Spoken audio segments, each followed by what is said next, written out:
焚き火ならぬ炭火。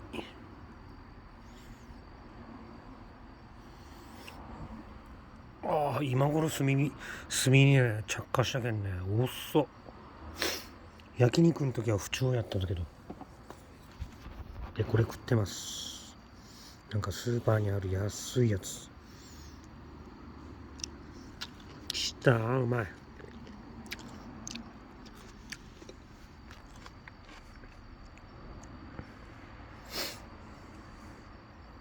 これ見てるだけで最高。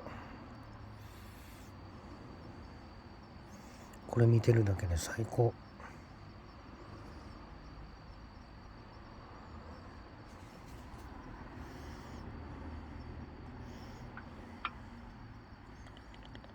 うん。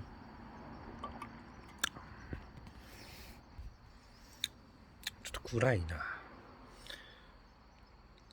うん。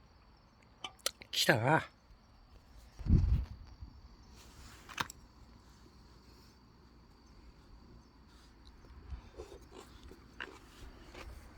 うん。さよなら。